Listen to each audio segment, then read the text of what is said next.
Hello, everyone, and welcome to another edition of the Do This, Sell More show. I'm Dave Lorenzo, your host, and today we have a fantastic guest for you. We have something really special that's going to not only educate but entertain you, and I think you are going to get huge value out of just being a fly on the wall and listening to the great conversation we're going to have. But in the true tradition of Do This, Sell More, we're going to give you something you can use immediately to make more money and get home on time for dinner every night, including tonight. I want you to meet Steven Sashen. And Steve is a serial entrepreneur who's never had a job, and that's a good thing. A professional stand-up comic, an award-winning screenwriter, and a competitive sprinter. He's actually one of the fastest men over 55 in the country. He and his wife, Lena Phoenix, co-founded the footwear company Zero Shoes, and they're creating a movement which has helped hundreds of thousands of people live life feet first with happy, healthy, strong feet in addictively comfortable footwear. Steven and Lena also appeared on Shark Tank, and I really encourage you to go to their website and watch the episode of Shark Tank because it was an episode in how short-sighted investors can be. We'll talk with Steven a little bit about that. But they appeared on Shark Tank. They turned down a $400,000 offer from Mr. Wonderful, Kevin O'Leary. And I think that's a perfect place to start. Steven, welcome to the show. Tell us a little bit about the Shark Tank experience, because everybody I know watches Shark Tank, and everybody I know wants to know what it's like to be on that show. Totally surreal.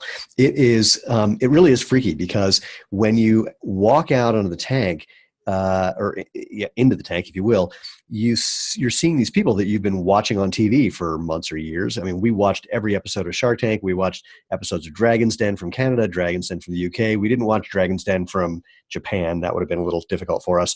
But you have this false sense of familiarity when you see these people. And so and also you're kind of unnaturally far away from them.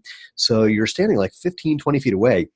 It feels really weird as you're staring at these people in real life that you've been watching on your tiny little screen. So it's like, I look and I go, hey, there's Cuban, and there's Damon, and there's Kevin, and there's Robert, and there's Barbara. She had a whole lot of crazy ass makeup on. It was really somewhat shocking to be honest. And I say that only because she said she hated me from the moment I walked out on the stage. So I feel no compulsion to hide the fact that in her defense, you looked like her first husband, or you reminded her of her first husband or something. Yeah, that's what she said. Now the glib response that I could have made would have been, you mean the guy who gave you the money that you used to start the business that you sold for $50 million? Right. I'm cool with that. But the biggest thing that you very quickly realize is that you don't want to be glib, because the worst thing that would happen is that you say something that you think is funny, and the way they edit it is just, you say it and then they cut to the sharks, just like with crickets chirping.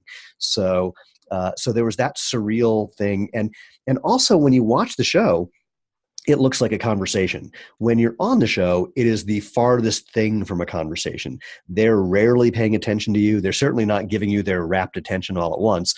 They're making notes. They're arguing with each other. They're trying to one-up each other. One of those sharks will ask you 5 questions, and when you're on number 3, another one will ask you 10 questions. And if you switch to the second shark, the first one gets mad, and if you don't switch, the second one gets mad. And it's just really a free-for-all. The one thing that works to your advantage, I guess, is that you can't see the cameras. They're all hiding. So you don't have that feeling of being on television. You just have this feeling of being in the weirdest conversation you've ever been in. And for everyone that I know, whether they made a deal or not, when they walk off the set, their overarching, number one response is, what the hell just happened? Yeah. Really, it's literally inconceivable. I mean, for us, we had forgotten that Kevin even made us an offer. At one point, Robert says, there's an offer on the table. And Lane and I looked at each other and went, what? Oh, that thing. Oh, yeah. We had completely forgotten. Is there any coaching beforehand? Obviously, you must have gone through like a local pitch in order to get on the show, but did anybody coach you or tell you what to do? No, the way it worked for us, when we heard that casting was open, and that's the only time they actually take information about being on the show, and that usually starts in March or April. I sent an email and then sent a video about a week later. I don't think they even got the video, or the person who saw the video didn't see it or care about it. but they responded to the email and interviewed us over the phone. And then at the end of the phone interview, this is on a Thursday, they said, that was great. We'd love to get a video of you guys, just a 5-minute video that answers these 400 questions, and we need it by Monday. And I said, not a problem. We'll shoot it over the weekend, get it to you on Monday. Meanwhile, my wife is losing her mind because she was planning a surprise 50th birthday party for me that weekend. Oh, my goodness. So we did get it done. We sent them the video. There's a long application that you have to hand write. So we had to hire people from Craigslist to hand write our application because you can't read either of our handwriting. And then after that process, there's a big contract that you have to sign. Everybody thinks they can renegotiate the contract. You can't. And it's very onerous and very one-sided. But if you want to be on the show, that's what you sign. We sent that in. Then they told us they wanted us on the show. And from that point, you work with your producers. It's usually a pair to just work on the pitch, that first 60 to 90 seconds where you explain who you are and what you do. And that's it. After that, it's totally free form. And we really rehearsed that pitch a lot. And we were really looking forward to getting it from start to finish. And we made I think maybe got one sentence into it before Robert interrupts with a question. So it is, again, the whole thing is, it is so not what you possibly imagine, that you've got to be able to just think on your feet. Don't get overly familiar. Don't pretend you know these people, because then you'll probably say something that you wouldn't want to say to an investor that you would say to a friend. And don't argue. Don't get defensive. There's nothing that they will say. There's no criticism that they will level on you that isn't either true or metaphorically true or possibly true. And so there's no reason to argue. When at one point Kevin said to me, you're crazy. And I went, maybe. I mean, but all entrepreneurs. I don't want to spend too much time on this, but what was the benefit to your business as a whole from that publicity? Because your package was the last package in that show, so that you got the exit interview at the end, which really gave you a chance to kind of it put a human face on the process. And after looking at your business, it's now, that was, what year was that? It aired in originally in January 2013. We taped in July of 2012. So it's, at the time we're recording this, it's like 7 years later. And you're extremely successful. At the end of that, what was the outcome? How did that help your business? We did about 3 months worth of sales in the week following the show. Wow. Holy cow. And had we been prepared now, and that was selling a $20 do-it-yourself sandal making kit. Right. Could not be more funky and finicky. If we could do the show today, it would probably be worth anywhere between $3 and $5 million to us immediately. Wow. And one of the things that we weren't ready for then was the traffic. We started airing at 52 minutes after the hour or 51 minutes after the hour. By 53 minutes after the hour, we had over 250,000 concurrent visitors on our website. Wow. Crashed it like that. And the traffic stayed pretty consistent until about 4 minutes after the show ended. And I know many, many, many people whose websites crashed as a result of being on the show. And even when it re-aired 6 months later, it crashed again. And when it re-aired on CNBC a year later, crashed again. I mean, it literally took us a year and a half to figure out what we needed to do to handle the traffic. And we ended up debugging a whole bunch of code and just a bunch of crazy things. So unbelievable. Yeah, it's pretty wild. The power has that helped you with attracting designers? And it's helped us with everything. The biggest thing that it's helped us with, frankly, is that as the business has continued to grow and we end up meeting possible investors or strategic partners, they all watch the show. And they all uniformly think we did well on the show, even though they edited out all of our best answers. So if you watch it, when you see Damon saying, well, it's just rubber and string, my response was, Damon, you who invented FUBU, a clothing company, you of all people know that a brand is more than the components of a product. And he just kind of slumps in his chair as Cuban goes, perfect. And at one point, Robert says, well, what do you think about all the competition? And I said, they're just creating a wave of awareness that we're surfing on. And he literally jumps out of his chair. He yells, you have a perfect answer to every question. And Lena and I just looked back at him incredulously. It was like, yeah, this is our business. Right. This is what, and it's, it's not just your business, but you live the product. So tell people the story of the product in case they haven't gone to the website. Tell Oh my people how gosh. you came up with this. Well, I didn't. It's a 10,000-year-old idea that we just brought back into the real world. So what we make is, well, I'll say it this way. At the end of the day, do your feet feel better than they did at the beginning of the day? The answer is usually no. And No, that's, absolutely. and that's, I do 4 hours on my feet at a seminar or something, and it takes me like 2 days to recover. I'm 50. yeah, It takes me 2 days that's to not, recover. That's not normal. That Okay. happens because of the shoes that you're wearing. Your feet are designed to bend and move and flex and feel. And if you let them do their job, they can support you all day, every day on concrete, on any surface you can think of without a problem. You can feel just as good at the end of the day as you do at the beginning. But modern footwear doesn't let you do that. Modern footwear squeezes your toes together. It typically elevates your heel. It's too stiff to let your feet move naturally, too much padding so you can't really feel the ground and respond accordingly. And if your feet can't do their job, the function of balance and agility and support tries to move to your ankle, your knee, your hip, and your back, which are not designed for that. If you let your feet do their job, then you can support yourself quite happily for the rest of your life. So what we make is casual and performance shoes and sandals that let your feet move naturally, that let you live life feet first. Now, at the time, all we had was, again, a do-it-yourself sandal kit, which was basically just some rubber in the shape of your foot, essentially, and some cord that you would use to lace it to your foot in hundreds of different styles, the way that people have been doing for thousands of years since they first invented footwear. We've evolved significantly since then and become a full-on active lifestyle brand. But at that time, that's all we had was that simple little barefoot running, walking, hiking sandal. What do you run in now? Depends on where I'm going. So we have a running shoe that we call the Prio that I use. I'm a sprinter, so I'm on the track mostly. So Right. for So anything up to it's like, about, is it like your version of flats? I mean, is that yeah, it's sort of like a racing flat, but not quite as lightweight as a racing flat, not quite as minimal as a racing flat, because it's okay? designed to handle fitness and CrossFit. I spoke to someone earlier who's a power lifter. He said it's the best shoe he's ever worn for powerlifting.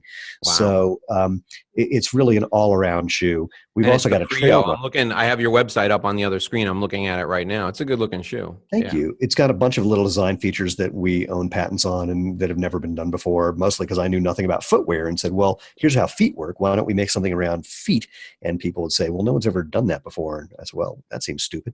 So What do you recommend for people who run distances? I have a 10-year-old who's a Every- mixed martial artist, and he runs 3 miles a day, and we can't find shoes that he finds comfortable. So what do you so recommend for people who run distances? Well, here's the joke. People run distance in everything we make, including our casual shoes that are not made for running Really? distance.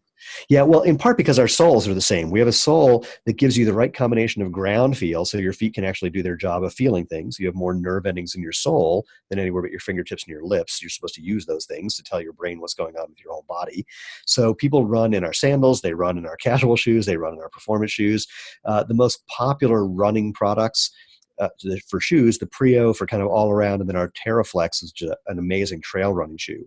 Gives a little extra cushion, barely any, but if you looked at the construction, but you really feel it, and it's got a grippier tread. It's the best reviewed product we've ever had, and it's just super, super comfy. But again, we have people who run in that super minimalist sandal. We have people who run in our trail sandals. We've had people run in our hiking boots. We've had people, which is really just the high top version of the Prio, so it kind of Right. makes sense.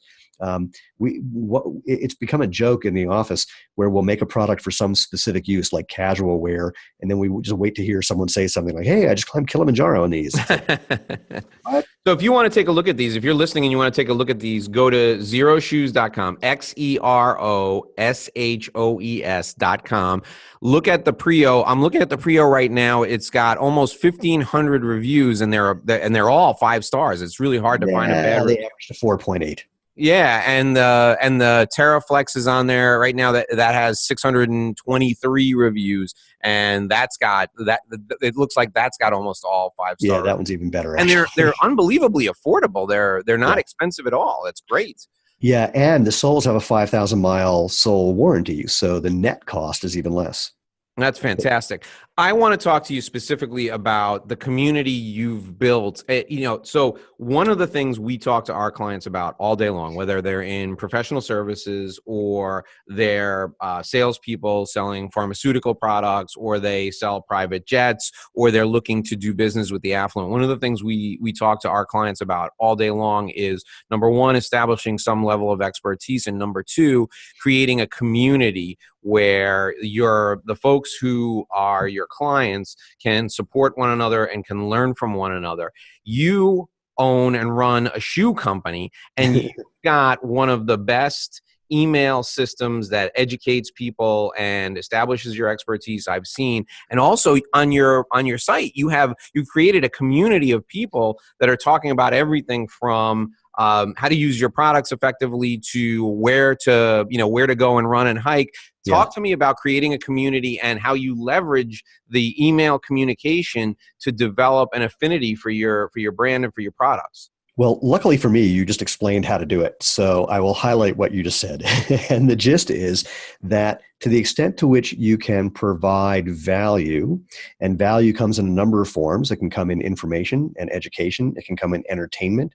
It can also just come in giving people the opportunity to share with other people, or to become visible, or to get some sort of attention or validation, or just an opportunity to have a voice. So those are some of the different ways that people can participate, or that you can, the kind of value you can provide. And then it's just a question of where you do that. So when I started the site, actually, I had a forum, and that was a really nice thing to have for a while, but the software was a little too insecure, and it was just getting hard to manage. And that's when Facebook started to take off. So we've kind of let Facebook do that job. The way we engage with our people is by email and inviting them to participate. And the way we build out that campaign is based on the customer life cycle. So what that means is there are different stages that people will go through, from just being prospects where they don't know anything about what we do or who we are, to buying a product, to buying multiple products, to not necessarily buying something for some period of time, to being some of our best customers. They're all different categories that people can possibly go through as they go from not knowing who you are to knowing who you are, to engaging with you and buying from you, et cetera, et cetera. And we track where those people are by their activity, and we build out email campaigns based on that. And the biggest thing we try to encourage is for them to participate. We don't sell super hard. I know that I could sell harder, but I don't want to. I've made what arguably is a bad business decision, and that is Lena and I run this business the way we would want it to be run if we were customers. And I say that's potentially a bad business decision because our prices are lower than they could be. We don't sell as hard as we could. There's a number of things that we don't do that would probably make us more money, and we don't care. So that's actually another thing that we do that helps with the community, is we're very present and visible through everything we do. It's all branded and linked to us personally.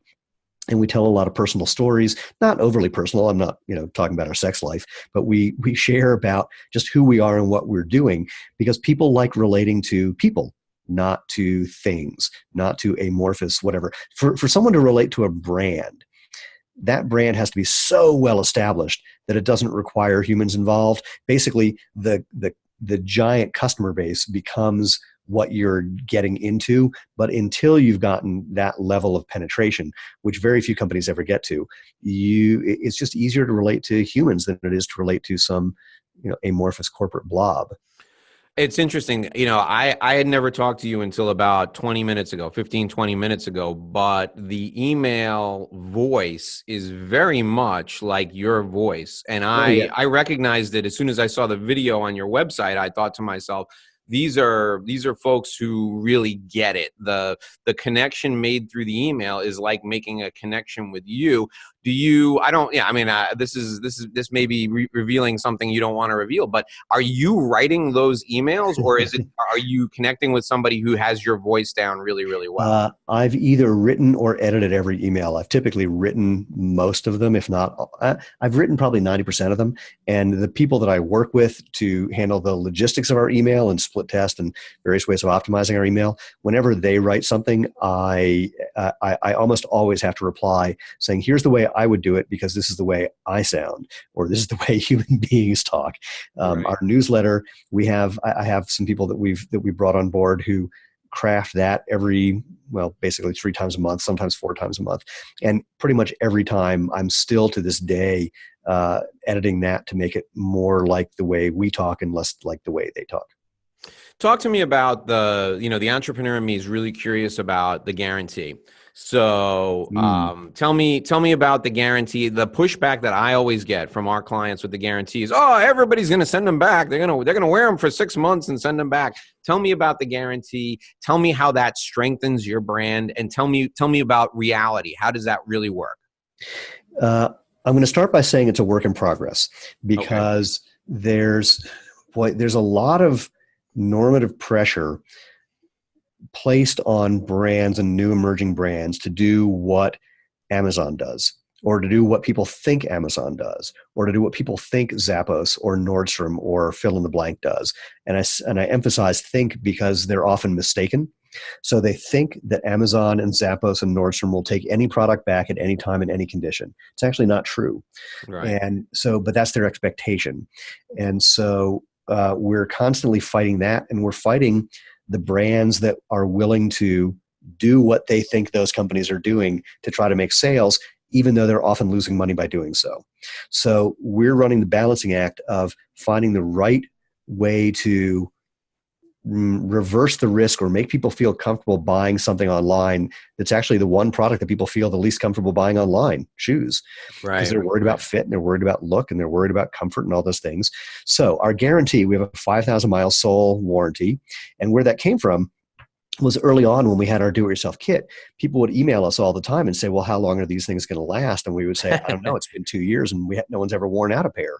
So because we were inspired by the tire sandals worn by the Tarahumara in Mexico and other cultures and in other places, other indigenous cultures, I just thought about that, and I like the idea of having a tire-like warranty. So that's where I came up with the 5,000 mile idea. In fact, I thought of 10,000, but I knew people would think that was absurd and wouldn't believe me. So if I went too far, it would seem crazy. We're right at the point where it's outrageous enough that people are like, what? But not so outrageous that they don't believe it. But to that point, we're not offering a unconditional money back 6-month guarantee. Although if we did, it probably wouldn't make a difference, or it probably wouldn't make much of a difference. And that's something that we're going to be experimenting with. Everything that we do from this point forward, if it comes to guarantees or shipping costs or anything like that, we're split testing to see what the effect really is. Because the last thing we want to do is make a decision that's hard to pull back from that ends up being a bad business decision. And luckily we have enough traffic and enough sales that we can do some testing and see, test the waters before we dive all the way in. Sure. What's the, sorry, I want to back up. But to answer your question in a slightly different way, many people are afraid of offering a big guarantee. And the results almost uniformly when people have tested these things is the more you can offer, the better. And it's not going to turn into if it turns into some giant influx of returns and complaints and whatnot, that just means you have a crap product. Not a crap. I mean, if you have a good product, you could practically offer almost anything within reason. We're never going to offer a fully money back for the life of your product guarantee because it's footwear. These things wear out. There's no way to ignore the realities of physics and friction. But we can offer the kind of guarantee and warranty that is better than most products because we're making products that are better than most products. One of the things I tell clients all the time, particularly entrepreneurs, is the bottom line is if somebody came to you and they said, "Listen, this product it's not working, it's not fitting my needs," and they wanted to bring it back to you, Let them. and legitimately it was 24 hours after they had received it, you would probably do something to accommodate them. Yeah. So if you're not going to, you don't want to advertise it because you're afraid everybody's gonna bring it back. In your case, 5,000-mile guarantee. People would be crazy not to think that you're gonna stand behind your product regardless. So Yeah. if your product is a good product, of course you're gonna stand behind it. Well, and I'll tell you, there's two other bits of the balancing act for this. One is, as the company has grown and we now have 8 full-time customer happiness team members, we need to be able to educate them so they know how to respond to the myriad situations where someone's going to call needing some help or needing some sort of warranty issue or whatever it is. And so on the one hand, you need to set up a policy where people can just stick to the policy so they don't have to try and reinvent the wheel every time. Right. On the other hand, there's a little reinventing the wheel every time. And I'm saying this hopefully as a public service announcement. If you call a company like ours, for example, and you have a problem and you want it solved and you are an asshole, the odds of us giving you what you want are way less than if you're a nice human being who assumes that we're actually willing to help you. If you call and start ranting and raving about how we're trying to rip you off because the U.S. Postal Service delayed your package, which we have nothing to do with, right? There's less that it's just human nature. We're less likely to bend the rules or bend the policy than we are if you call and go, is there anything you can do to help us out? And I am amazed. I've been selling things online since 1992. I'm amazed at the proportion of assholes that there are right now. It has gone exponentially through the roof compared to when I started. And I'm not actually mystified by it. I'm depressed because I think the reason that it happened is twofold. One, there are so many companies that do treat you badly that everyone now assumes that everyone's going to treat you badly. And the other is just the anonymity of the internet and that's it right there. The fact that you can be faceless and you don't have accountability for your behavior. So people think that's, I think, a huge problem. And I think that's extending past the internet into just the way we relate to people. I mean, if we have a customer who we're trying to help and they're just really upset for whatever reason, and the customer service team is unable to make a dent in that, they'll sometimes come to me and say, what do I do? And I go, call them, pick up the phone, because they're not going to be like that when you talk to them in real life. They're being like that because they're hiding behind their email. And if they are like that with you, right. And if they're like that with you, put them through to me because they won't do it to me.